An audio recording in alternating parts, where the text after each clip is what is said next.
বদমাইশের হাড্ডি জেরিটাকে দেখছি না তো, কোথায়?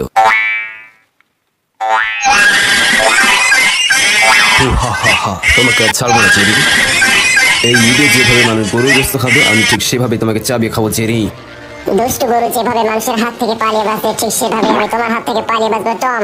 তুমি কিছুতেই আমাকে ধরতে পারবে না, আর না পারবে আমাকে খেতে। হ্যাঁ জেরি, তুমি স্বপ্ন দেখতে পারো, এটা তোমার অধিকার রয়েছে। আসো, তোমার জন্য আমি অপেক্ষা করছি। কে রে আমার চাঁদি উড়াইয়া দিলি? আমাকে প্রতিশোধ নিতেই হবে। বাপ যেমন বাপকে ছাড়ে না, আমি তোমাকে ছাড়বো না দুষ্ট বিড়াল। এই নাও আমার কি খুশি খা।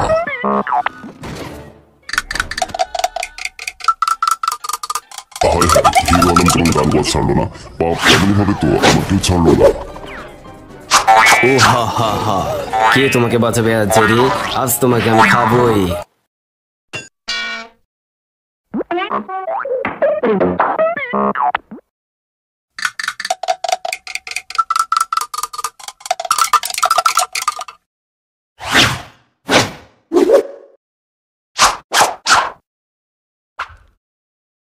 ম্যাডাম চলে এসেছে, এখন আমাকে সাজা সাজতে হবে।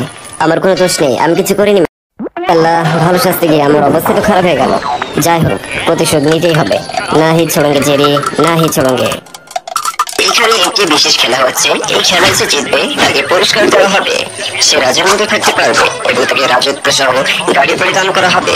তাকে দেওয়া হবে অনেক চাকর বাকর, যারা তার সেবা করবে। এই নিন তোমার স্যার, আপনার জন্য খাবার এনেছি। আমাকে জিততেই হবে, আমাকে পারতেই হবে। তুমি যত শক্তিশালী হও না কেন, আমি তোমাকে ভয় পাই না। আমি তোমার সাথে লড়বো। তুমি এটা ঠিক করছো না।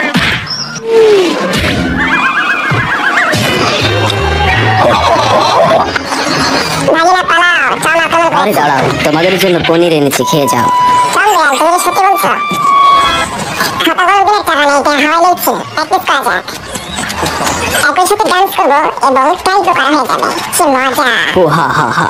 আজই তোমার শেষ দিন হাঁসের বাচ্চা।